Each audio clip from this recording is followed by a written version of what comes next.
Well, hello there, everyone. This is another wonderful episode of Trine Time Astrology, and today we're happy to announce that James, Lars, and myself have come to the conclusion that we are going to actually make this Trine Time because until now it was kind of square time, and so we're going to try to make this. We're going to try to make this show. Oh ho ho! We're go- Alex is Tis saying the season. Alex is saying that now we are just simply going to flow instead of trying to determine the flow.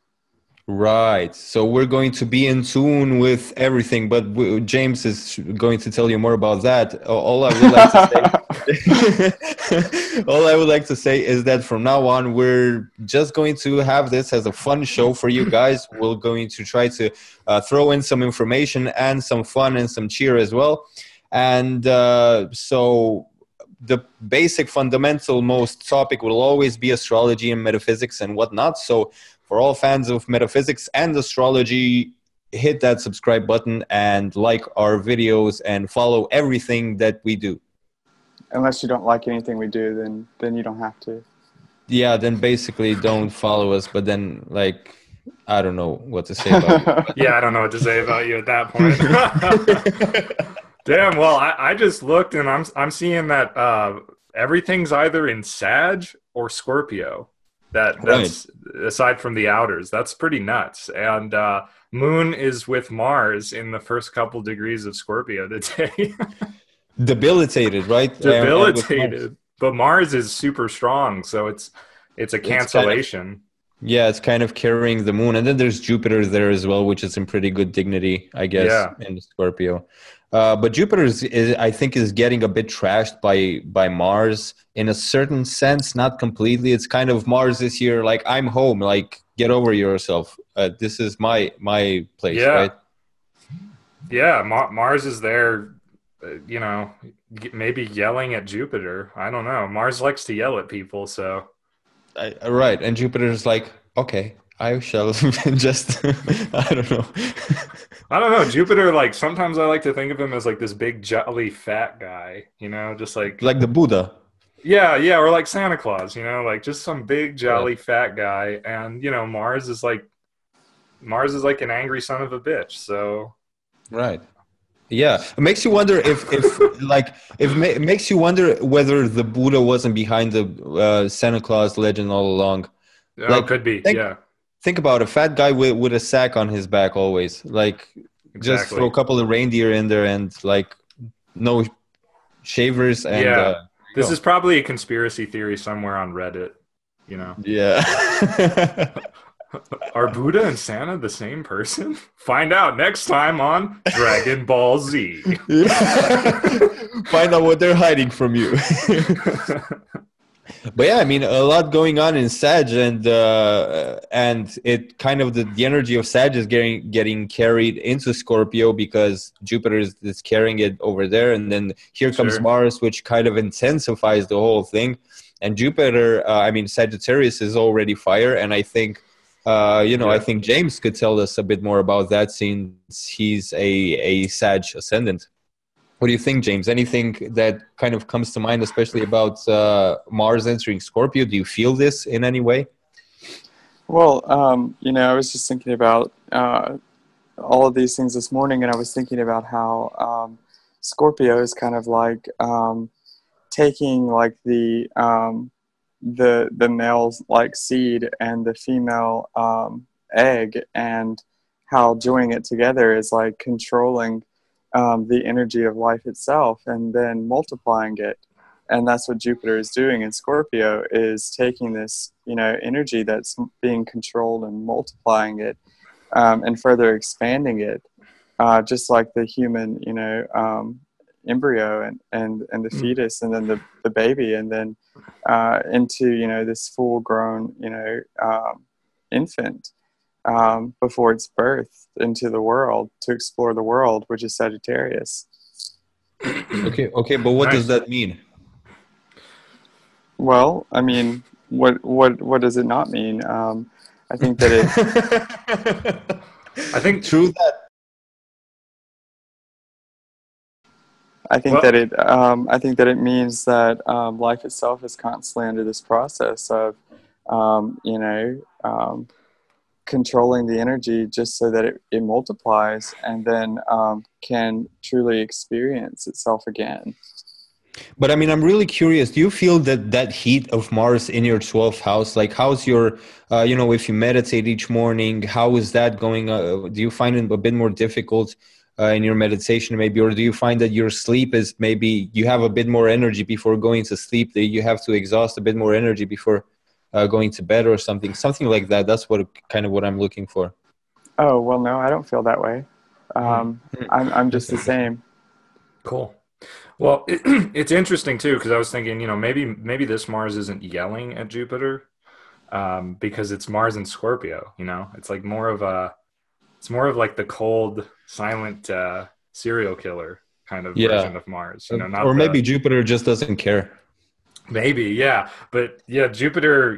Jupiter can't necessarily be his like big Jupiter jolly self in Scorpio. And Right. we obviously talked about this extensively in I think our first video on Jupiter and Scorpio and whatnot.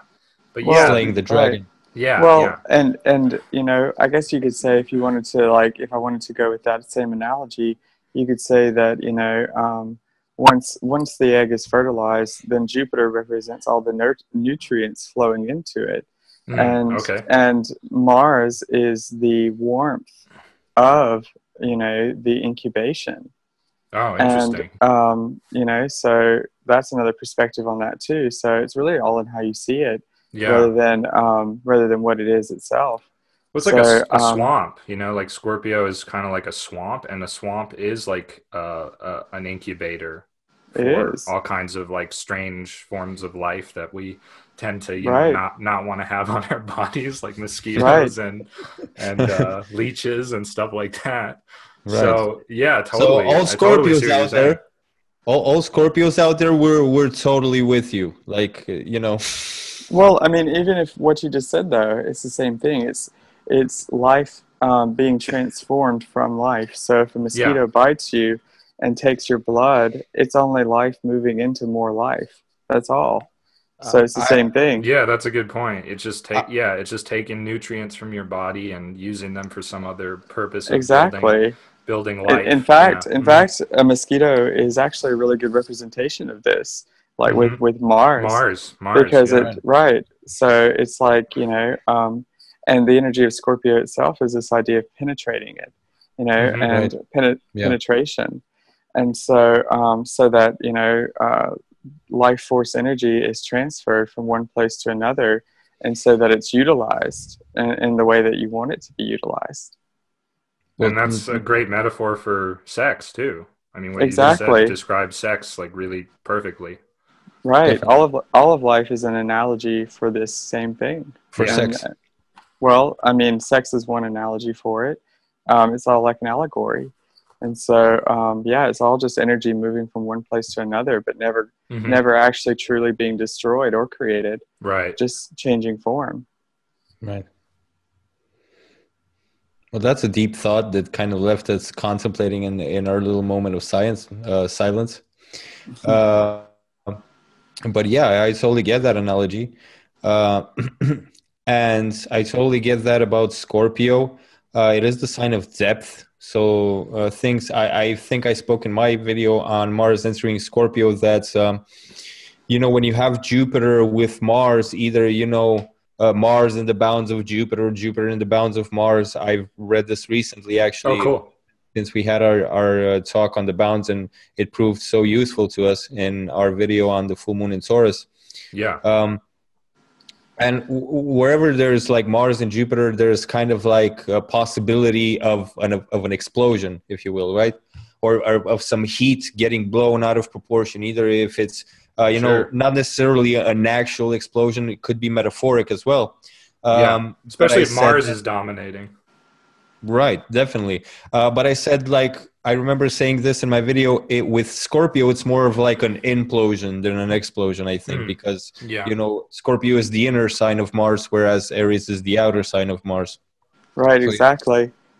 Yeah, and Jupiter Mars combinations I mean, the most common one I remember from some of the old books is it can make like gladiatorial champions in like the Oh ancient wow. Roman or Greek context and stuff, like gladiatorial champions or like powerful generals and like leaders Hmm. of armies and things like that. Interesting. Because you get, Mars is all things competition, warfare, and like tension and whatnot.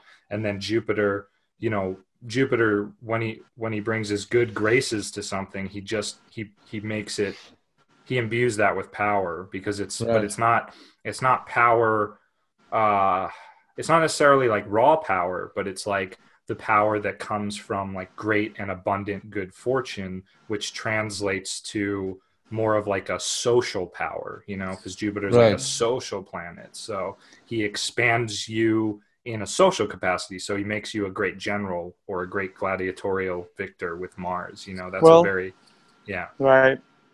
Well, also like thinking about it, like um, like the constellations itself. That the Centaur is shooting the arrow into the heart of the Scorpion.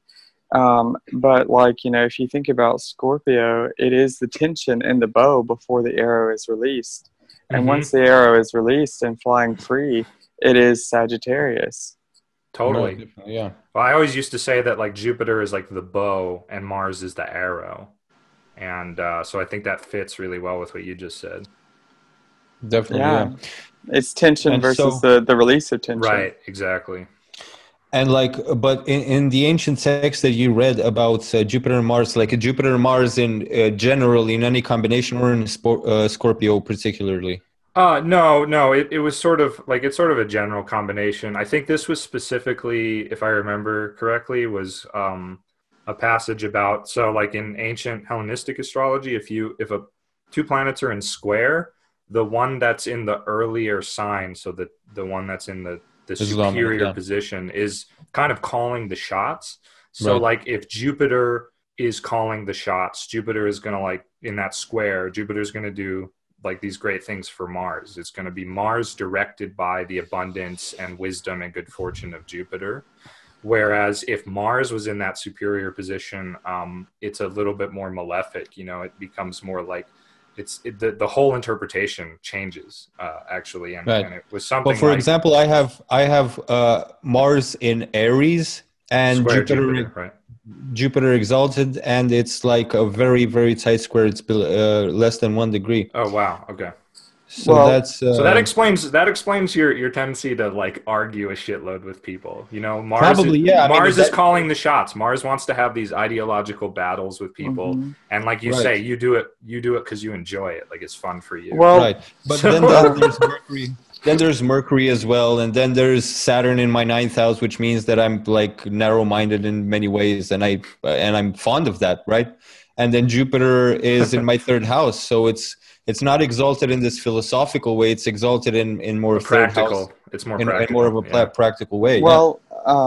well, also you could consider that like the first analogy, because what you're talking about, Lars, like in this Yeah. ancient text with the whatever the effects are of, The like square. Yeah. right, but like thinking about it, like the multiplication and division of cells producing life and new life Mm-hmm. versus like cancer, because that's what cancer is the uncontrolled multiplication of cells. And so if you wanted to Oh, think of that's it in brilliant. that way, you could think of it as like the general having the Mm-hmm. freedom to direct the flow of energy, because Jupiter represents freedom. But Yeah. if you take it from the other side, then it's the energy directing and controlling everything, and then there is no freedom because the energy itself is destructive because it's out of control. Well, this kind of makes me think about when you have a T square, which I have. Like I was just thinking, well, Okay. Mars is dominant in my situation, but then it's not because there's Saturn on the other sign squaring Mars from Capricorn, another own sign in the ninth house. So it's kind of this. But then it makes me think Yeah. if you have a full what's that called? Where you have four squares. Oh, that's the Grand Grand Cross, Cross. cosmic Grand Grand Cross, Cross. exactly. It was slipping my mind. So Yeah, I was kind of thinking when you have that, it's like kind of a vicious circle where it every is. Yeah. planet dominates the next, and so on and so on. You're always like That's that's a difficult one. Yeah. yeah, that's Well, very interesting to look into it this way, I think. Yeah, well, and you. Oh, go ahead, James. well, it could be negative, or it could be incredibly powerful, because if you think of it like chromosomes, Yeah. the X chromosome, symbolizes the feminine and the ability to receive all things Sure. once all things are allowed. Hmm. Whereas, like, if you looked at the yod, which is like the finger of God, which looks like the Y chromosome, Yeah. Okay. you could think of it as the male energy that that simply always like pours forth. And so then Sure. the X like is representative of the Grand Cross, and the Y the Yod. And and so in your case, Alex, it's only ever a cross in which you're crucified on, until it's the cross in which That's a that nice thought. allows all things. Well, Basically, you have cancer, Alex. Okay, you no, have um, cancer. no, I'm like, just. I'm just kidding. yeah, I understand. Okay, Um, James, how long have I got to live? well, what I was going to say is realizing that the cross itself can represent the idea of the destruction of life, or it can represent eternal life. One of the things they recently came out with a few years ago was the fact that women can be impregnated with their own DNA, because all you need for life are two X chromosomes. You don't need the Y. So Wow. it is like eternal life in and of itself, if you allow it to be. Right. Um, But then keep So in mind women that I don't have need like us. Well, I no, guess they don't. They don't what's the actually. point? What's the point? I guess we should Yeah. just All right, I'll see you guys. kill I'm gonna ourselves. Crucify each other. I think we were doing that at some point. I don't know why we stopped. I Well, mean, we keep killing each other, so I think we're on the right path. So, ladies, we're gonna be on our way soon. So don't you worry know, about it. what's really interesting though, is that I was thinking about this yesterday. Is how for some reason in like the Indian conception of things, the Shakti, which is like the feminine aspect of a deity, which is basically the deities are the various like powers and energies Yeah, of it's existence, the right? active one. The Shakti is the active one, and so the X chromosome and the T square, or the Grand Cross or T square, that is more active. It's more like dynamic. It's like doing stuff. It's creating. Whereas the Grand Trine is more inactive, right? It just flows in and of itself. It doesn't really do anything, and that's more actually in a sense the passive one, and that kind of would conform to this like Purusha Prakriti concept in Mhm. what's called Sankhya Yoga, which is like basically a philosophical model from India. Right. So yeah, that's kind of wild to think about those two different configurations and how they Hmm. might work out. Well, Whether you think right. masculine or feminine for either one, because I think it's both It Well, is actually, two both. different ways of thinking about it. Well, it's yeah. just like, it's also just like Chiron, being the wounded healer, Yeah. and then you think about the archetype of Jesus being the wounded healer. It's the Hmm. same thing, that the healer is wounded, but the healer is life itself. And so, is life ever truly wounded or destroyed? It's just like the spider, and constructing the web to catch the fly, and eating the spider, and the spider dies and goes back into the earth, and is fertilizer for all Mm. of creation. It's all the same thing. Yeah. And over like thousands and millions of years, like there's like space debris that accumulates on Chiron, and maybe one day it'll become a planet and we can use it in astrology.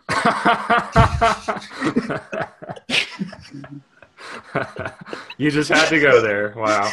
I just had to. I just had to. This Well, is like you one of know my guilty pleasures in life. what's really interesting though about Chiron, whether you use it or not, is that the wounded healer, like it's almost like this metaphor for like in order to really like understand healing and be able to help people when the call is sounded, you yourself have to have experienced what you're going to be involved in with other people. You know, Right. if you just like read about it in a book, you're not going to know, you're not Okay, going to so really understand. But if you've been like, you know, yeah. if you've undergone the pain that you are now in a position to help Well, somebody with, you know, that's um, much more profound, I think. I mean, Well, well, also, let me give me a chance to okay. rectify what I said here. So about Chiron, Hmm. I have it conjunct exact my Jupiter. Um, okay. and among the asteroids, Chiron would be the only one that I would think, well, maybe sometimes it's worth looking at, to be honest. But because there's all this thing about all of the other asteroids that are a bit as big as a tennis ball and are beyond like Neptune, and we use them in astrology, because of all of those, and they get on my nerves, like I kind of chuck Chiron in there with them as well. But Chiron is a more prominent asteroid, and I do give it that, and I do think that it has its uses in astrology, but I just kid about it You can because use them. You can use them like fixed stars. Actually, that's a great way to use them. So they're not casting aspects. They're not ruling signs. But like if it's conjunct a point, you know, like a planet or a lot or a house cusp, then it's like the mythology around that asteroid can be a theme in the person's life. It's really kind of amazing. I haven't Well, done it extensively, but well, also, I would add that I think that the whole impetus of the idea is that the healer can't heal anyone as long as the healer thinks that they're still wounded. But once they okay. realize that they're not wounded, that they never have been because they are healing in and of itself, then therefore they're free to bring healing to the entire world because they are healing. That's who they are. And so the wound itself being the illusion, and healing being the truth. Interesting. way to go, James. We need a cricket sound for when we all just stop speaking. Yeah, we just get like with these profound thoughts, we kind of get lost in outer space and think, and But then okay, I want to go back to the like, you know, the T square thing, because like a T square is a special configuration. That's where you have the three planets making, you know, right, opposition, two are opposed, and then they both square that third planet. And nice. you know, that's these patterns, interestingly enough, are not discussed or found in ancient astrology. And they're a modern technique, but I think that they're a really profound modern technique that can give a lot of insight. And so with the T square, the thing that makes it so much different than say the grand trine, where there's an equal distance between all the planets, is the T square. The planet that's at the apex of the triangle becomes kind of like the hothouse. You know, it's like the focalization. So that planet becomes really pronounced in the person's psychology and life. And then they say the point directly opposite that planet. Hello, Is it just okay? So it's not just my connection, Lars. Lars is gone. Oh my God. It's okay. Well, he'll be back. Yeah. Is Uh, considered sort of like the Oh, there he is. did oh, my hey, internet just Lars. cut out? Shit. We missed you. Fuck. Yeah, like for a whole minute. Oh god. So crap. All right. Well, anyway, that planet at the apex of the T square becomes a focal point and becomes pronounced in the person. And the point opposite is supposedly the point of like integration. And Hmm. points trying to that planet can be areas where there's like a channel to like flow out of that intensity. That's always like kind of, it's like a circle, you know, it's just Oh, like interesting. super focused. So I don't know if you guys have heard that or resonate with that, but that's something I Yeah, it wanted makes to sense. throw Yeah, out there. Yeah. it does make sense. Yeah, definitely. Yeah, if I think about my own chart, it does make sense.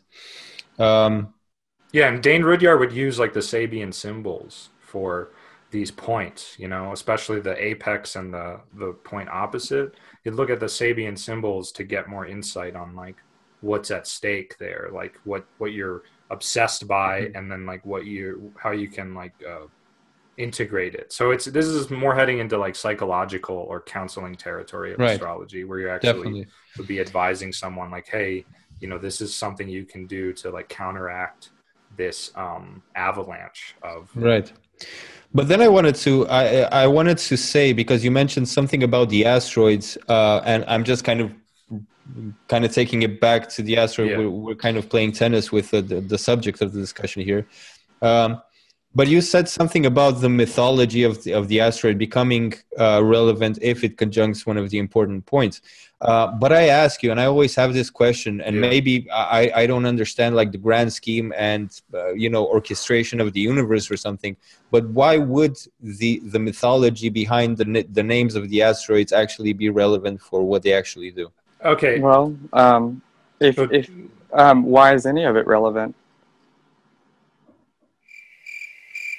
Well, I think I understand what you're getting at. Like with the crux of astrology, like everything is extremely like logical and rationally ordered, whereas the asteroids just seem like they're kind of a random element. But who are they rationally ordered it by? Well, I guess what I'm gonna we can address that after. But I think what I'm gonna say, feel free to call me out on it and say that sounds too woo-woo, but like the asteroid belt is some people believe it was a planet and it was destroyed somehow. Okay, so the asteroid belt, that asteroid belt where all these asteroids come from, is more chaotic and is more of a right brain kind of thing. It doesn't have that like beautiful rational symmetry that we associate with the rest of astrology. And so I think when the scientists the astronomers who are discovering this stuff, when they name these asteroids, I think that it's not a coincidence that they're naming them after certain deities in myths. I think that it's actually like there's something deeper going on within like the nature of the cosmos. And so it's just like when your parents name you, like sometimes the name, it's like, well, why'd you choose that name for your kid? And it's like, oh, I just liked it. Okay, like you could ask a scientist, well, maybe they'll say it just fit, or maybe there was like something in the orbit, or maybe it was just next in line. And it might seem like superfluous, but I think there's something deeper there. And so that's why I think that it can work to use those myths, even though it's frustrating maybe to the more like left brain aspect. Well, I think that well, yeah, exactly. It's killing you. Killing me softly. But James, there is no me. You are me. If it's killing me, it's killing you as well. No. It's all just what you think it is. And, wait, Alex, pinch yourself. And James, then ow! Yeah, James, please. What I was going to say is that all of these things come from a place of inspiration from within us, because humans name the planets too. And the things that we observe, those patterns, the planets themselves don't observe the patterns, do they? It's just like what we're observing. So therefore, if I observe that something has meaning, therefore it does, because that's all this is anyway. But then in ancient times, when we were studying the visible planets, astronomy and astrology was one and the same. Right. But then the people who named the asteroids thought that astrology is total like nonsense. Well, they can think that consciously, but unconsciously they don't. I don't think anyone really thinks that. Yeah, but the point is that all of those things are irrelevant until they're observed. And then once they're observed, then they're relevant to us because we're observing them. Yeah, it just sort of works. It's just like, okay, it's like the same reason why like one time I took pistachio shells and used them to do divination and it worked. Or another time I took rocks and shells and things that I found by the river, and my friend and I did a reading for my friend using these rocks and shells. Right. And it really accurately, I mean, it wasn't as like detailed maybe as you can get with like astrology in the palm, but it worked simply because it just has to work, because everything has to reflect the nature of everything else. So the moment has to be contained.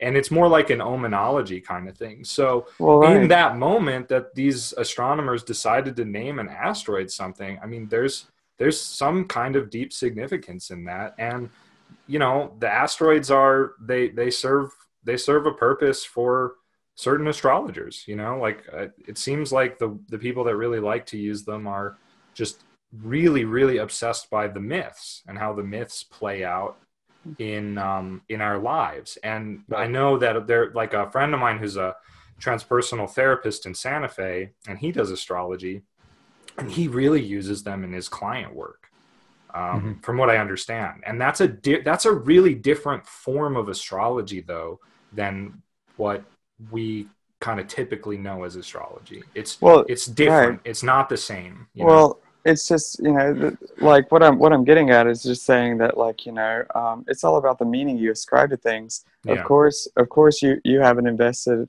enough meaning into the rocks you found by the river to have more details, but you've invested quite a lot of meaning into, you know, the planets and astrology and all these things. So therefore, of course, you're going to observe more because you've invested more of your own identification into it. So therefore, like, you know, what else could there be? But if you looked at those rocks and, you know, said, oh, you know, this is whatever, you know, whatever meaning I see in it, and realize that, then they become fully meaningful. You know, what is a stumbling block for one person is a stepping stone for another. Yeah, and I find it really fun to mess around with divination like that, just to like be like, oh, I'm gonna use these rocks to do a reading for you. Like, for me, it's like fun because it's like it's getting me really outside of what I know and really. Well, I totally agree there. Like with methods of divination, like I'll just walk on the street and look at buildings or houses and look in their yard and how things are placed and kind of try to figure out how things are going in their family, right? Yeah, things like that. So I do things like that, but I like to separate that from something which is mathematical and geometrical. In a way which is rational. I kind of like to separate that in a way. So what bothers me and what kills me about asteroids is the fact that I can't look at a chart full of asteroids and say, well, okay, because you have this asteroid in this house and in this sign and trying to that other asteroid or to that planet, you know, you're likely to be someone who is going to own your own business and yada, yada, yada. And your business is likely to be you may own a law firm, and then you may start this because there's your dasha and you can do this starting age 30. And I cannot give people that based on the asteroids. And that's like, for me, it's like, why would anyone use them? Right? Well, because there's no practical use to them. That's the practical, I mean, right? Well, that's because you choose not to see the practical use in them. It has nothing to do with them. It's all about you and what you project onto them, just like the planets and astrology and everything, because all of creation itself is mathematical. And we know this by everything that we've seen. So therefore, like, all of creation is mathematical. So that's not an argument against anything. It's just simply affirming that you don't see the mathematics in it, not that it doesn't exist. I don't see how I could say something about the person's marriage or career. Well, no. Check it out. You could, because like, okay, like I don't know if you've worked much with the fixed stars, but there are like thousands of them, and they're fucking random as hell. Like I've had a hard time working with them because they're so random. It's like, oh, this star means this, and it's like, great, why? And there's like reasons, but you know, they're not. To me, they're not. It's not this like beautiful like perfectly cut diamond like the zodiac and the planets and how they all you know how everything's arranged. It's just more like, okay, what the hell. But with asteroids, what you can do, right, is like, first of all, if you know the asteroids, like if you know the myths behind like a few of them, right, it's not a matter of looking at all those in a chart. It's a matter of like, the person asks you about relationship, let's say, and let's say they say like and my mother-in-law really, really doesn't like me, and I don't get along with her, and she's really difficult, and I don't know why. You might say, oh, well, that reminds me of the myth of Psyche and Eros, so I'm going to put those in and see where they fall, right?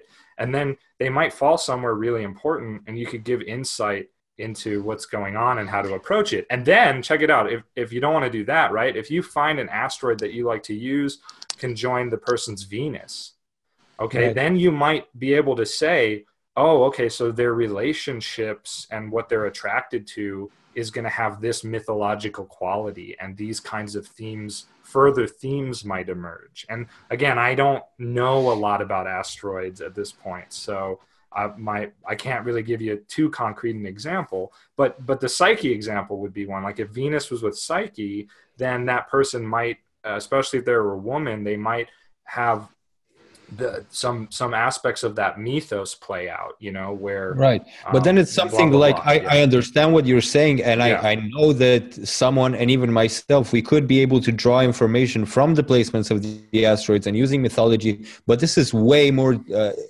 kind of divination than rational astrology. So that's nothing. Well, That's not what I is? don't know if Wait, it's that wait. divinatory though. What's so different from astrology as a tool of divination?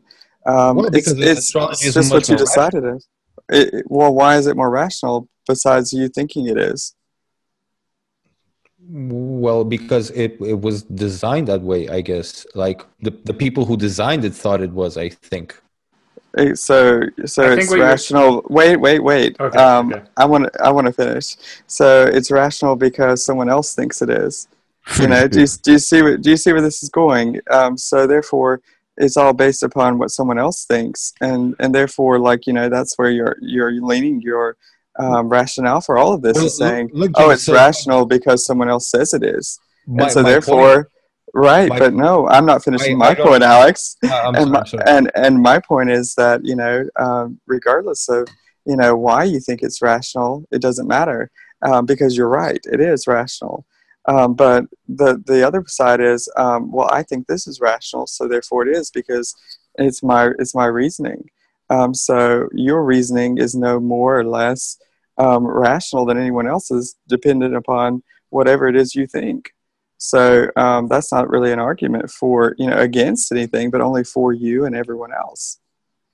Yeah. Well, I mean, you know, it's a basis for debate, at least. Like if we take that train of thought, we're not going to be debating about anything. Like everything is true, and there's no point to talking about anything, right? Well, I think that we can describe it, even if it is true. We can continue to describe it. Yeah, but then it doesn't matter. Like everyone just knows everything automatically. The truth is within them, and they don't need us telling them anything about anything. I think that's totally true. Well, that is that is true. But What are we doing here? Well, it's like a friend of mine says, like he likes to play. Like he doesn't need to use tarot or astrology Right. to read you, but he likes to play. It's fun, you know. Yeah, It's just definitely. fun. So, and these are, you know, these are tools. They're wonderful. They're playthings and they're tools. Like however you want to look at it is fine. But Definitely. I think what you're saying, Alex, is that you see astrology as, like, when you're saying rational, it sounds like what you're getting at is like it has this mathematical, like deeply mathematical logic behind it. So it's like got this Exactly, yeah. mathematical precision, and it's all based on mathematics, and then overlaid on the mathematics are like certain meanings of the planets. But even those are Right. kind of based on like the astronomy, you know, like Jupiter is expansion because he's a gas giant, and Saturn's constrictive because he's the furthest from the sun, and things like that. Well, you know, So but did they know all those things in ancient times? That I think course. they intuited them somehow. Right, Like, exact- they maybe didn't know right. them as we know them. Like, oh, Uh-huh. hey, by the way, guys, did you know Saturn is? They just intuited it somehow. It's a different, exactly, but exactly. so I think with divinatory methods like tarot or something like omenology, which is like even more, I guess you could say, like, in a way, astrology is a more yang approach in a lot of places, because you go and you calculate all this stuff, and you read stuff even if you're not, you know, you attempt to read what's there even if you didn't get like a sign to go read it. Whereas omenology is much more like yin, you know, it's much more like you have to receive the omen. You can't like go and calculate the omen. You have to be like, okay, you ask a question and then an eagle flies and you're Well, like, here's okay, the thing. that's my answer.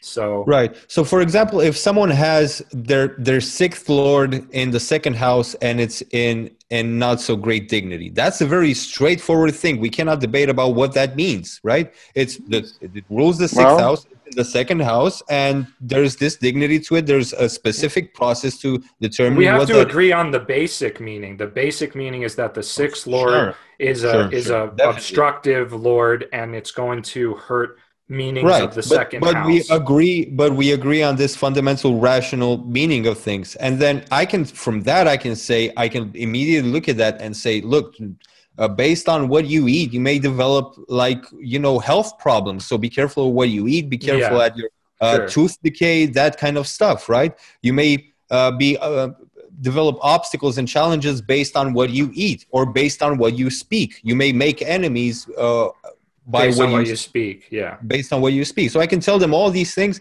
and 70-80% of them will be true. Now, if they have Psyche or some other asteroid in their second house, all I can do there is kind of try to channel some information from somewhere into Right, what they, but and don't then, Right, use that. but wait a minute. That's the point, Alex. don't yell All at of me, James. this. Oh, sorry. I wasn't meaning to yell. I just got excited. That's all right. Like that's the point that I mean, though, is that all of this is just a tool to get you to believe in yourself, because all of the source of truth is within you already, Right. but you don't believe it unless there's some reason for you to believe it. So therefore, you go out and you search for it until you find what you're looking for, and then it gives you the confidence to say what it is that you believe, because that's all any of this is a tool for personal belief and confidence in what it is that you are presenting. That's it. Like, because Well, what wait. else is there? Well, okay. I mean, I'm not sure, I might be misunderstanding how you're using the term belief, but I do think that, like, with any good divination system, astrology included, it's like, there are such things as, like, correct and incorrect interpretations, and the interpretation, like a really high, a really correct interpretation is like where you're actually seeing, like, either what has gone on in the person's life or, like, what is likely to occur. And it's not so much that, like, oh, well, if you predict something and it doesn't happen, you were wrong. But it's just that, I guess what I'm saying, like, is that there is a way, like, if we're not dealing with the psyche and the subjective world, and we're dealing more with the karmas, which is what at least classical astrology really deals with, the fructification of karmas, then I think that's not about belief. That's about actually tapping into the reality. And that's, so does that make sense? Or Well, Yeah. I understand what you're saying, but at the same time, this is meaningful to you because you believe in it. If someone does, absolutely, if absolutely. someone doesn't believe in it, then it's meaningless to them. Right. And you can tell someone, all day long that if they, eat junk food all day, they're going to get heart disease and they're going to die. But if Yeah. they don't believe you, then they're just going to die, and I see. it doesn't Yeah. matter. Okay. It doesn't matter what you say. Right. It only Yeah, matters but it the still ends up truth. to be true, right? Wait. Yeah, exact. But that's what I'm saying, Alex. The truth is still within them. It doesn't matter if you tell them or not, because if they eat all Yeah. this food that kills them, then they're doing it to themselves anyway, and so that truth is within them, Right, but it's not regardless of about what you telling say. them. It's not about me saving them or something. I don't have a messiah complex or anything. I'm not It's saying you just do. it's just about the science itself. It's just about developing the science itself, right? And testing the science itself. And so if we I understand what you mean, and both of you are completely right. And well, of course, as James would say, all of us are. But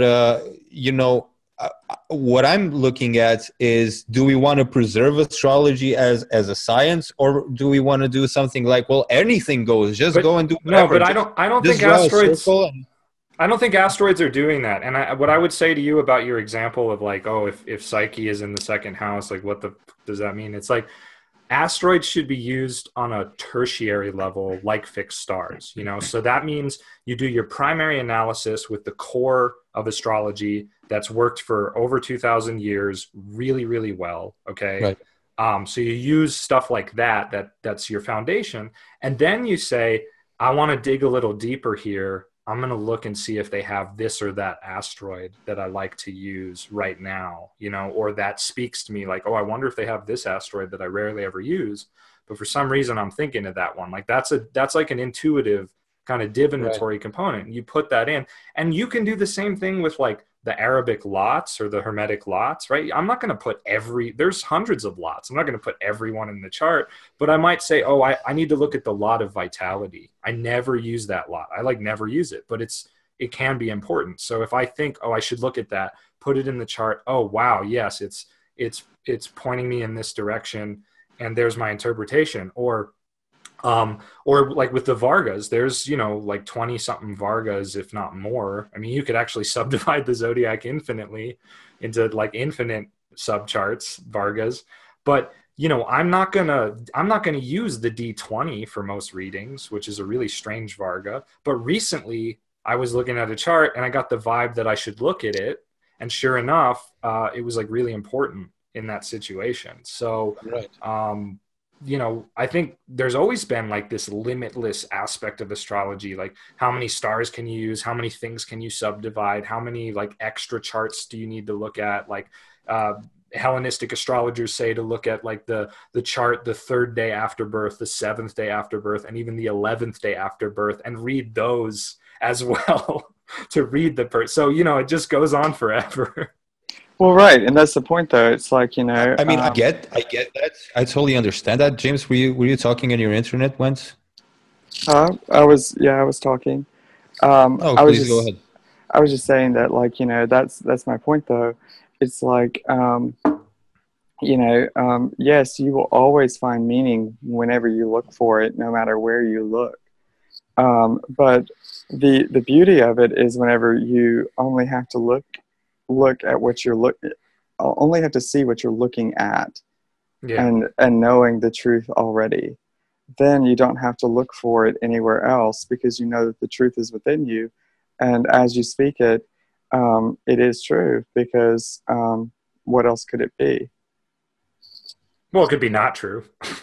Well, what is not true? Well, if I tell you like, you're a rainbow unicorn. If I look at your chart and go, hey, I think you've been in a lot of relationships with women, and you've been married at least 2 times by now. So can you tell me about that? And you're like, no, that's like completely. I haven't been married. I don't 2 know. Times, and I haven't.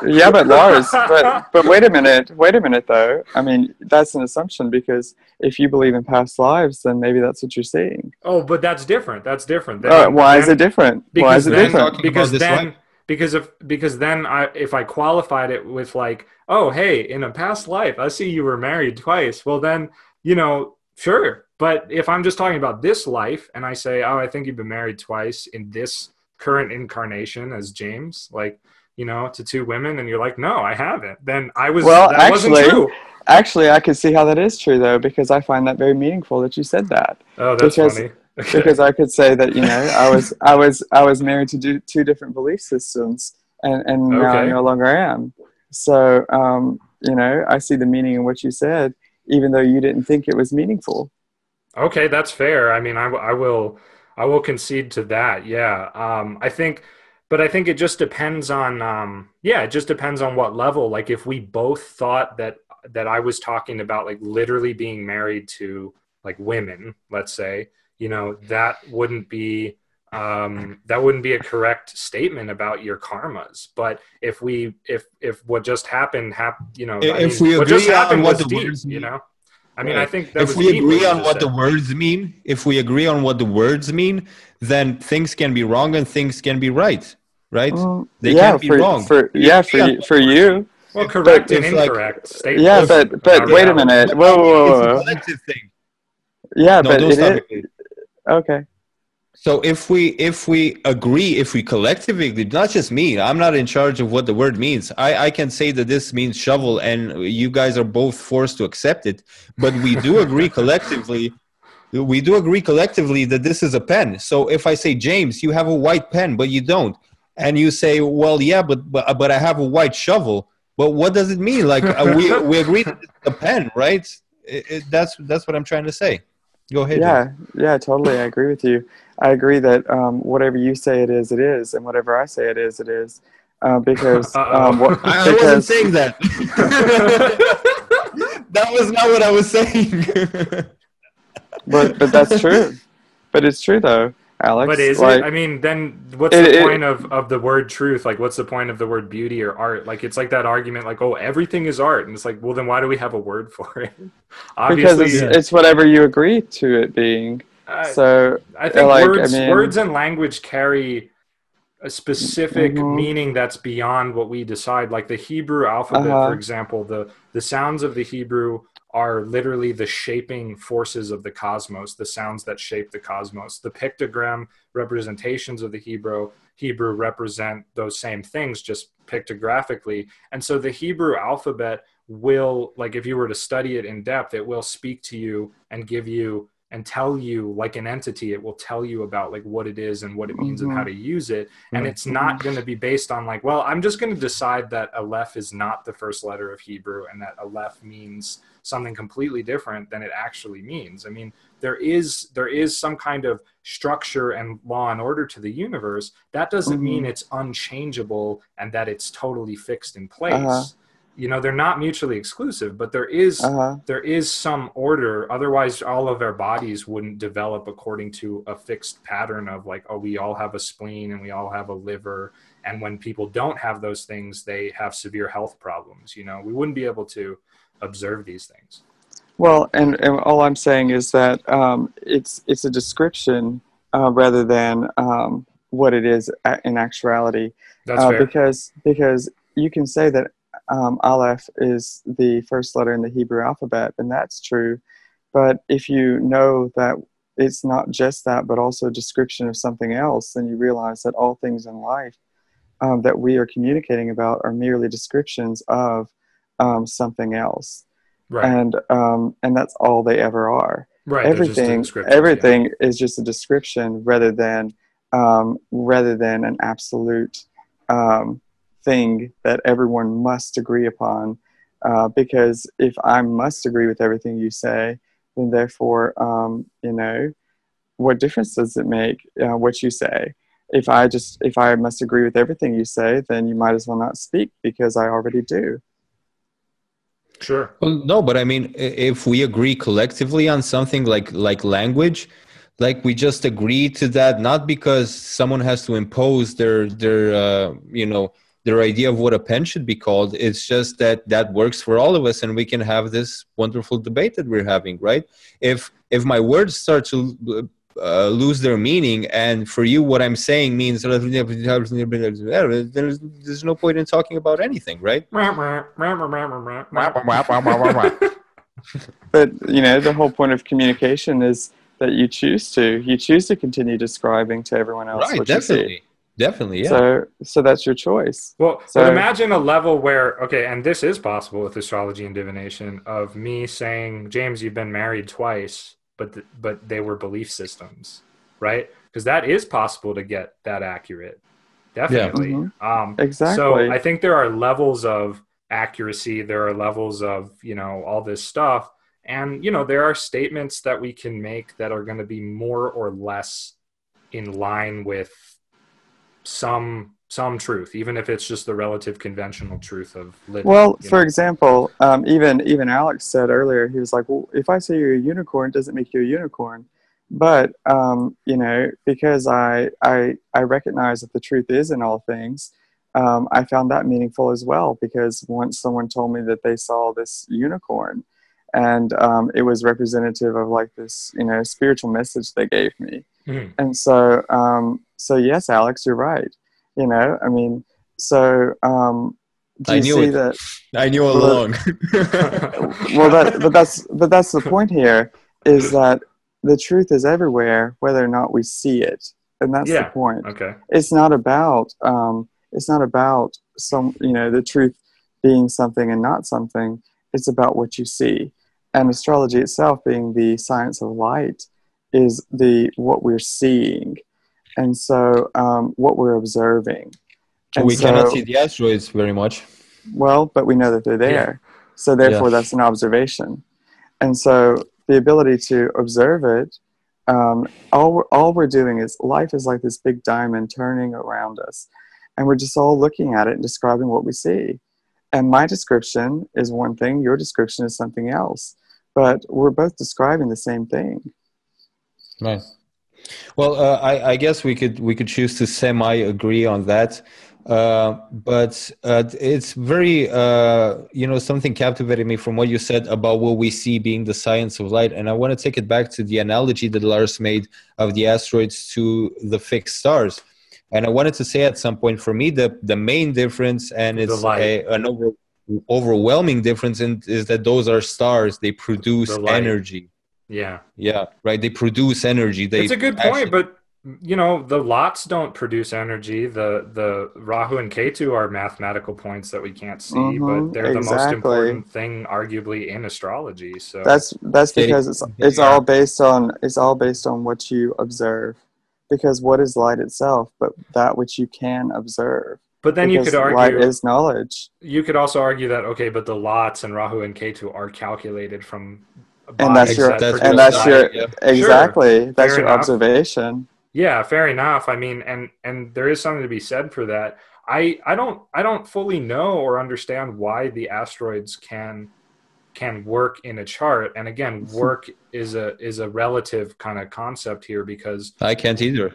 what works for one person doing one style of astrology may not be what works for another person. So the Well, asteroids may not work for you and the way you practice and blah blah blah, but they may work for my friend in Santa Fe and for some other people who are real actually good astrologers, not people who just are right. like, I'm going to put Well, 1,000 of these in the chart and I don't know what they mean, but I'm going to pretend I do. but I think like for those people it works because they use much more of their intuition and they're not rooted in astrology actually making sense in the way that we're talking about here. I'm not Maybe. They're so not I'm not trying to restricted. I'm not trying to discredit anyone. So there's Yeah. it's a more divinatory style of astrology. So Yeah. that's what I was saying with the psyche being in the second house, with being a planet being the sixth lord in the second house and debilitated or something else. I could say these things based on rational conclusion, and 70% of the time that I see this, something is going to hold true from what I say. Based on that. But if I have psyche in the second house, what I would need to do is kind of separate myself from rational mathematical astrology and kind of go and start, okay, what's the myth of psyche? It's this, and then kind of associated with the voice, with nourishment, and kind of start to alchemically build this story in my head, and kind of then through that story I will channel information through. So I perfectly understand that process. I perfectly understand it, and I perfectly understand that it can bring you to relevant conclusions. But you have to do this alchemical process, which is not really a rational conclusion that you get to. It's kind of getting yourself to channel through information, uh, which which you could Hmm. not like put in a manual. Like for example, when you have psyche in the second house, this may happen. You cannot do that, I think, right? Well, again, I mean, I would sort of agree with you. And again, I just go back to like, I wouldn't use them like that. Like Right. to use them like that is to invite a lot of uncertainty, but to use it like, oh, wow, this person has psyche conjoined like Saturn. So then what you do is you just logically take what the myth kind of represents, okay, what it represents, and it does represent concrete things, okay, when you Right. actually like explore it like any myth, and then you say, okay, Saturn's going to limit that myth. So this person's going to have like experience limitations and setbacks and anxiety or depression and discipline and profundity through this kind of psyche style myth, Right. and how that unfolds in their life. And you can get more like left brain kind of about it as well. It doesn't have to just be this like, oh, you have psyche in the second, third, fourth house, Well, and so theoretically, like I understand, that's beautiful, straightforward astrological exactly. logic that you're talking about here. That's Like there's yeah. Saturn with this, and Saturn will restrict that, put Yeah. boundaries around it, that kind of stuff. But what I'm saying is, and of course, I have limited experience with asteroids. You said you have limited experience Yeah, with yeah, asteroids as I well. do. Yeah. Does it really work in practice like that? Is it really that uh, I really categorically think it. I logical? really think it does. Like Let I me can really, I Well, really okay. do. may I speak? Yeah. Okay, so if you're okay, let's just go with natal astrology. and you're telling someone what it is that you see in the chart. Right. If they are not aware of themselves, then it won't matter how you describe it, because they don't even know themselves. So none of the descriptions that you use will ever be beneficial to them, Well, because what they if I don't know just who want to they be are. right? I don't care if they get it or not. What if I just want to be right about it and, Well, then perfect my you technique? then do that. You're doing it for yourself. Then you're not doing it for anyone else. Well, neither did I say that I'm necessarily doing it for someone else. What if I'm just trying to perfect the technique, the rational technique of astrology? What if that's my goal? I'm But asking you. but that's my point, though, Alex. Is that if you perfect the technique, that means that you are describing it in a way that aligns with the truth of everything you see. So therefore, your description is better matching your truth within yourself, Right. because as you speak it, as you see it, as you become more aware of it, then you're able to see it. So if you know who you are and are fully aware, then whatever you're describing is true, and you will see it manifest in life, because you're capable of seeing it now. James, I do not understand that. Like, I do understand it in a way, but in a way, I totally do not understand how that correlates to, uh, it feels to me like we're both right, but we're in different dimensions altogether. Like, I'm a Gemini and you're a Sagittarius, and we're kind of shouting over the fence to one another, and we're not getting our point across. That's Um, right, because we're both describing the same thing, but from we're a both different seeing angle. it Yeah. differently. Hmm. Exactly. Right, but like I'm trying to tell you, well, I get that. I can turn my head to Sagittarius, and I get that everything is one, and then the only thing that matters is the. I get that, but what I'm trying to tell you is come over to the Gemini side and look at it from here just a little bit. I'm trying to tell you something about it. You just won't do it, and you're like, it Actually, doesn't matter. well, It no, doesn't no, matter. no. To show I you. didn't say it didn't matter. I understand everything you're saying. Right, I understand everything you're saying completely, but you right. don't understand what I'm saying because you don't see what I see. Well, I think Well, what's happening is like James is like Sagittarius, like shooting these like arrows, and Saturn as Alex as Gemini is like beating some woman over the head with a car. So it's just like, what the hell is even going on? why? We're just like we're just in chaos right No, now. but I mean, I get what James is saying. Like, I don't know. I mean, I understand what you're saying, James. But if you want to ground that in a practical way, it just doesn't work like that. I think, It right? doesn't work for you like that. Well, It's I don't just even not know what we're talking about anymore. I'm not exactly. gonna That's lie. what I Like mean. That's what I I feel mean. really lost. Can Yeah. Hmm. we like I don't know, remold Okay. the Let's take a space? step. Let's take a step Take the back. So this clay and just this video is gonna be a lot about the asteroids, and we're gonna have it like I don't know, a Gemini Sagittarius dynamic. It's actually, I think, a Virgo Sagittarius dynamic more than anything. I'm Pisces dynamic. Yeah. maybe, I don't know what it is really, to be honest. It's everything dynamic. But I think it's been really interesting discussion that emerged about the asteroids leading into like what is the nature of astrology and what is the nature of divination, and Right.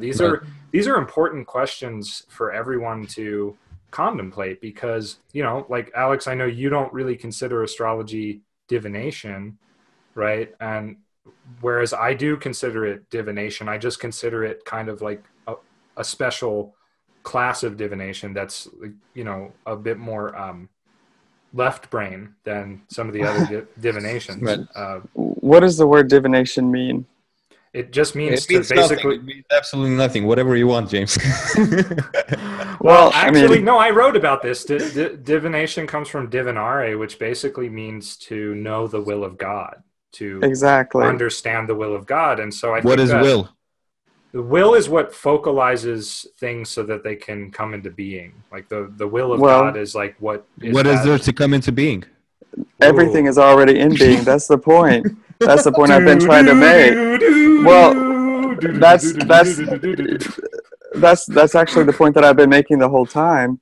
Is it's not about anything other than seeing what already is, because the will of God is already established, because God is in all things and is all things. Right, sure. So therefore, divination is nothing more than finding a new way to see God.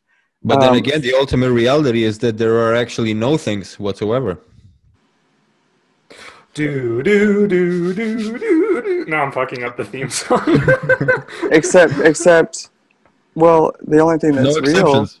real. Well, right. So if there's anything that's not real, then none of this is real at all, and there's nothing to talk about. I don't accept that. Exactly. Exactly. So, like, that's the point. You don't accept it because it's not true. Because the truth is that everything is real, including you and me and everything else. And so, in that fact is, proven through the fact that we're always trying to understand it. What's the proof that anything exists and is just not consciousness experiencing itself in cycles? But consciousness exists. But consciousness exists. Yeah, but nothing is still something. Like exactly. Just by calling it no thing. Exactly, because you're describing it. Yeah, you're continuing to describe it. So you're the one describing it. So you are real, and that's all you know. So everything else may not be real if you say it's not. But if you find meaning in everything, then you see that everything is real. Well, I don't find meaning in the asteroids. Well, that's fine. I want to bring it back though to the divination thing though. The divination thing is like, so divination is any method that allows you to tap into this occult or hidden information that is the will of God. And so that's why I think astrology is divination at the fundamental level, because we're using it to understand and know things that are the plan of the cycle of the whatever, the person and their life, their karmas. This is all God's plan, as like a lot of Christians like to say. It sounds cheesy, but it's actually a good allegory though. I like it. I like thinking of God as both a being with form, like the Divine Mother, and without form, as like the supreme Parabrahman beyond all comprehension. Right. I like thinking about it both ways because it serves a purpose. Both. Yeah, because it is both. And so God has this plan, and you use divination to better understand, know, and tap into that plan. And so that's all it is. That's all divination is. Yes, and then realizing that you are the plan. That you are the plan, that you are... What if there is no plan? Then you have nothing more to talk about, Alex. Just me? That's the point, though, is that you are it. And you are just God experiencing God. We're playing tag or something? You are God experiencing God. It's just God in God. That's all it is. That's all it is. Right. Well, I mean, I know I totally agree with that. Yeah, definitely. And so therefore, whatever you look at, if you know that you are God experiencing God, then therefore everything is God, because everything is you, and everything is meaningful because you are. Definitely. But I mean, there's this very old and very wise and very relevant saying. It states that he who knows speaks not of it, and he who speaks of it does not know. So that basically... That's right. Right. But that basically implies that the ultimate reality is something that you do not speak of. If you want to speak about something, speak about down-to-earth things. I think that's what it means. Actually, you just described it again, because the point is that you can never speak of it. You can only describe it. Because no matter what you do, you can never say what it is. You can never say the name of God, because you can only ever describe it. Yeah, and it makes no sense when you try to describe it. So, things that make sense are supposed to be more down to earth a bit. I think. Right, I understand what you think. But that's the point, though. It is everything that you say it is, because all you're ever doing is describing it. That's all you are doing. You're describing it. What else is there except for what you're describing? Yeah, would you? Right, exactly. So that's your description of it. I mean, everything that you are saying is just you describing existence itself, because you are life. Right. Well, that's a way to shut me up. But I mean, no, I think that, as long as our communication happens through our rational faculties and things we have to agree upon meaning of things, of words and stuff, like, I think that we should stick to using that for rational things, or describing, like, or even when describing emotions, like, words become kind of pointless. You kind of go into metaphor and poetry and that stuff, which is beautiful. But I think when you try to describe in words what the ultimate nature of reality is, that everything is one and nothing matters, and everything is ultimately the same thing experiencing itself, and that, I think we should not talk about that. I think that that's something that you discuss verbally. I think that's something that you either get it, and then you have been blessed with that experience, and it's yours to enjoy it forever and ever. And everyone in their turn will be blessed with that experience at some point. But trying to describe it is like, it doesn't make sense. Well, it doesn't make sense verbally, right? It doesn't make sense rationally. At the end of the day, I think it's something to acknowledge and contemplate and meditate on for yourself. Right, and then, I mean, we're having a discussion about astrology or anything else. We can always just go back to that place of like, oh, but everything's one and everything's just yourself and that. But I just think that I guess what I see you're saying, Alex, is like, discussing astrology and astrological theory. Let's discuss that, or let's not just.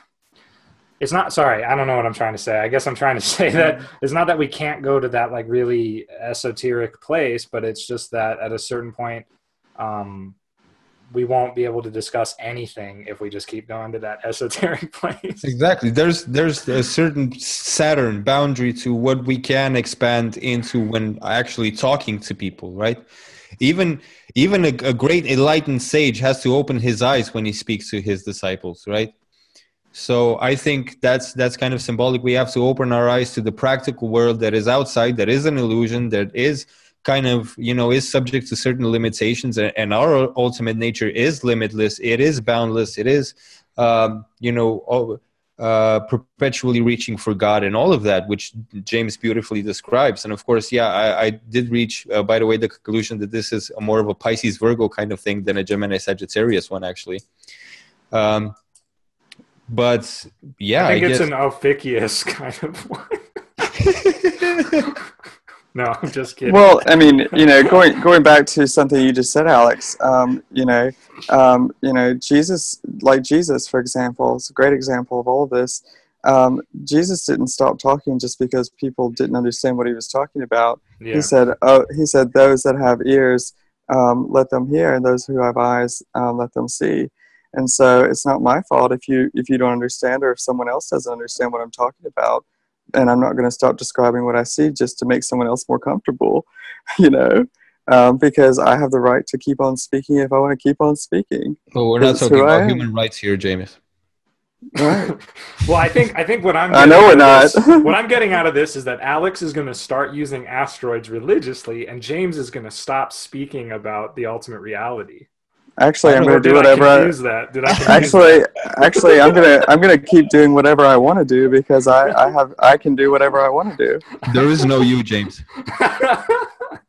Your will does not exist. It's just God trying to do whatever you're doing right now. And that's actually the truth, right? At the end of the day. Well, the truth is that if I am one with God, then God's will is my will. Right. Be careful. Well, and God wants me to be an asshole about it.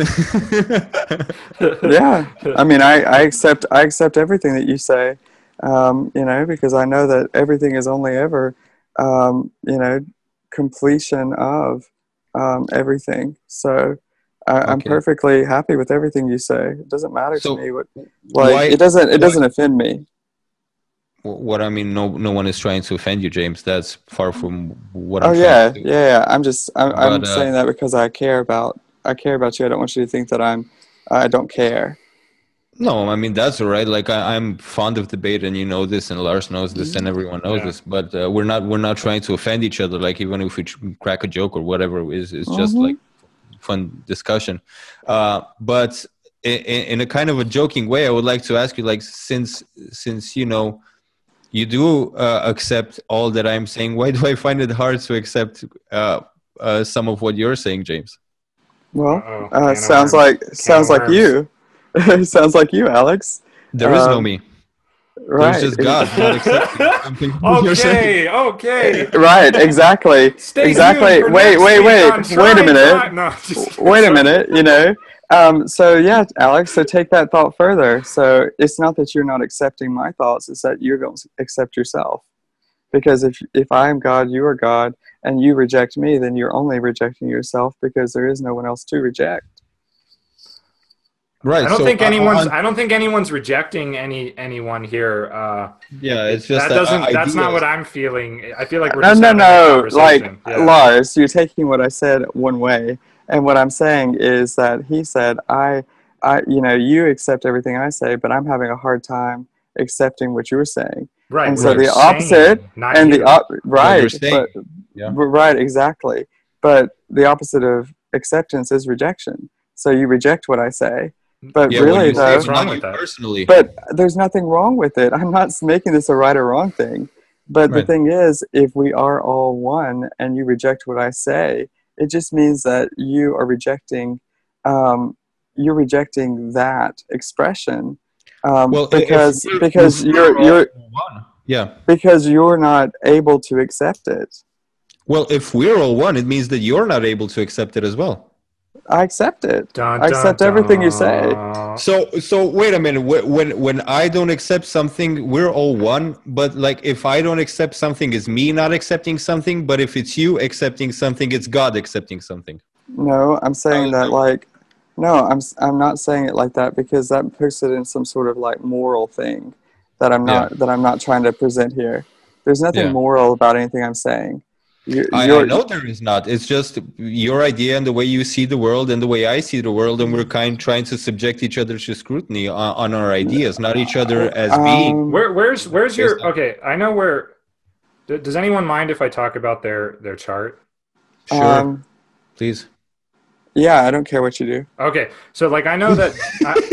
Okay, I know that James, for example, had like to bring this back to astrology because seriously, I think this is really interesting. Like, how does Yeah. this work out in astrology? So like James's Jupiter is in Taurus with Venus, and then in his D9, I know it's in Capricorn with at least Saturn. And Alex, I know your Jupiter is in Cancer with the Sun, right? Yeah. And you squared by Mars, as you said earlier, and presumably opposes to Saturn. But where is it in the D9? Where's your Jupiter? Sagittarius. Oh wow! So you have like a doubly dignified Jupiter. and Interesting. and it's exalted in the D60 as well. So yeah. Oh wow. I can't say that about mine. But let's go to the D9. So like what James is talking about, presumably maybe has a more Capricorn Jupiter vibe, and what you're talking about maybe has a more Sagittarius Jupiter vibe. It doesn't seem that way Or so maybe far. not. Actually, no, it doesn't seem that way at all. Never mind. As I was saying it, I was like, wait, no, this is not working. Well, that would imply that James's Jupiter is debilitated in the D9. So there you go, James. Well, I mean, then that's No, also I mean, perfect. I'm not gonna make a case on that. So far from it, but Okay, yeah, well, if you want to go back to astrology, But it's it's interesting, okay. yeah. Like, if you want to go back to astrology, I have Jupiter trine Saturn, Right. Okay. within minutes, right? Right. And Mhm. so it's the idea is that instead of looking at Saturn and seeing nothing, I look at Saturn and see everything. Okay. And Jupiter being the idea of God, right? And so whereas one person might look into the abyss and see nothing, I look into the abyss and realize I am the abyss. Right. Okay. So that's kind of the That's Saturn interesting. trine Jupiter versus the Saturn opposite Jupiter is maybe a bit more rational, a bit more Well, it's just what you see. It's demanding perspective. some kind of limitation be placed on like knowledge, exactly. whereas James is From taking it and expanding it. from my perspective, like with the Jupiter I have, I understand all of these things. I understand them rationally, I understand them even emotionally, I understand them experientially to some extent, to some limited extent, right? And then I have my Mercury, which is my soul planet, rules my moon, rules my ascendant lord, and there's this whole mercurial theme about me needing to be rational. So I have all these things, but then in my ninth chart, in my dharma, in the way I approach the reality of life, in my mentality, in my spirituality, I have Saturn and Capricorn. So that's basically saying, okay, I get that Jupiter part of it, I get the Mercury part of it, but let's keep our pants on. Let's keep some boundaries to these things while we're in the flesh. Whenever Saturn says, like, whenever you're here in this situation, you have to act this way. That's what Saturn says, not me. Metaphorically. When after you die, after you leave this body, like, go to the stars, go to the moon, go to the galaxy, go visit the singularity of what God is. That's perfect. Right now you're in the flesh and you need to act that way. That's what my Saturn is telling me. Well, and so I guess I'm just playing that out. I would say that we give rules to children because they don't know how to take care of themselves. I would say we give rules to children because most adults are like dead inside and they want to make their children dead inside as well, mostly on there's another Saturn description. So really, like, the point of rules is, to limit yourself rather than anyone else, because you don't believe that you're capable of operating without them. There is this other thing that we are only free through universal law. If we don't abide by law, or we don't think that any law, dharma exists, we are not free to do whatever we want. We just have the illusion that we are. Well, that's because we are it. So if we are it, then what is there abide to except for what we are? And so therefore it's like, like, if you realize this, why would you go kill someone? Because you realize that you're not even killing them. You just, you are limiting your own ability to see yourself. Well, I'm not going to kill you.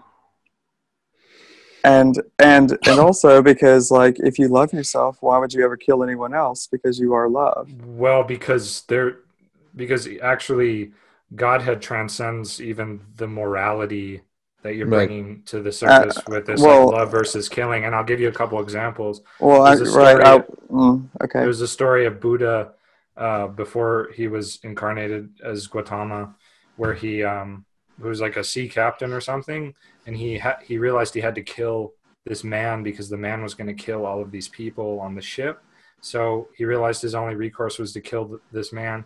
And actually his main reason to kill the man was because not only was the man going to cause an exorbitant amount of suffering and create an exorbitant amount of really difficult karma for all these people involved, but he was going to bring that down on his own head like tenfold. Like, everything he was going to be doing to these people, killing them, murdering them, I should say, was going to actually corrupt his own karmic axis really irreparably. So the Buddha was doing something compassionate.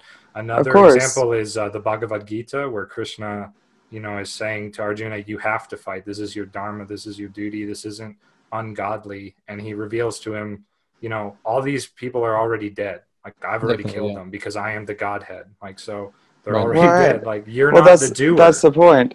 But that's the point. That's what I'm saying, is that, like, if you are aware of your oneness and unity with all things, then you can also know that you are perfect, and so your actions are perfect. But I think you were saying that you would not kill if you were aware of that.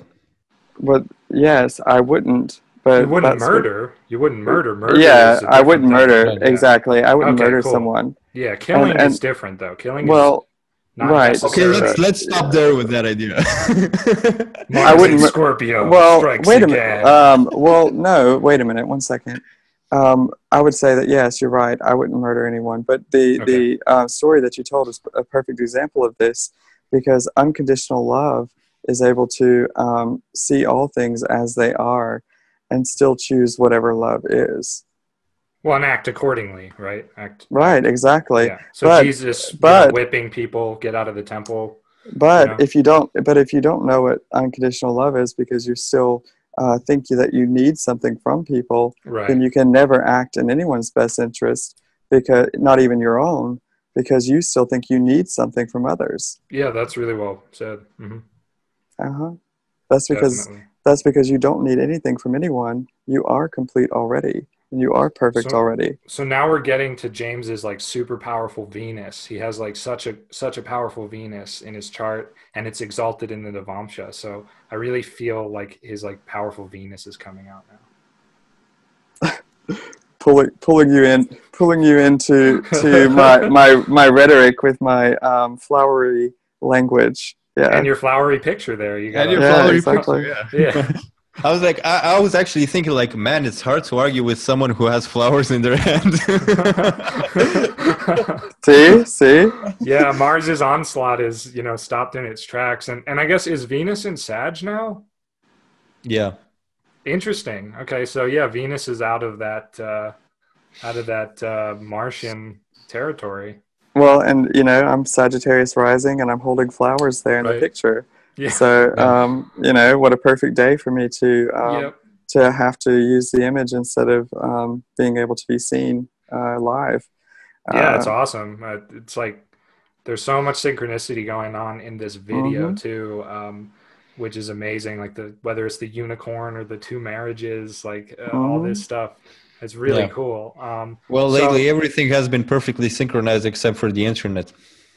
Yeah, that's been a little wonky, but I'm sure even that there was probably some deeper reason for that. Exactly.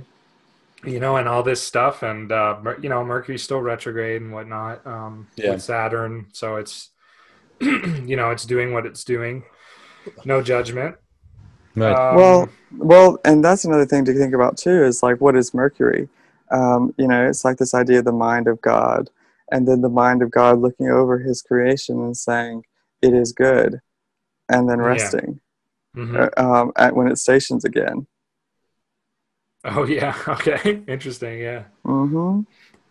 If you know what you're looking at, then you know what it is exactly. Well, cool. But that makes sense.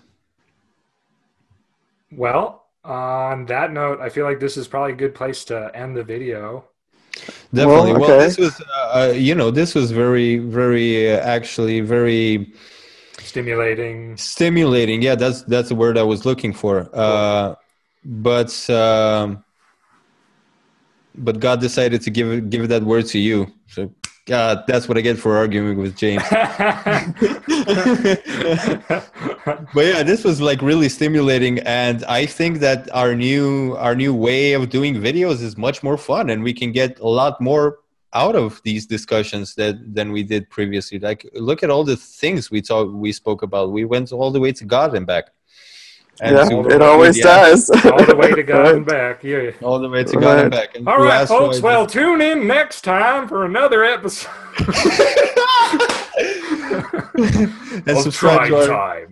And subscribe to our YouTube channel down below.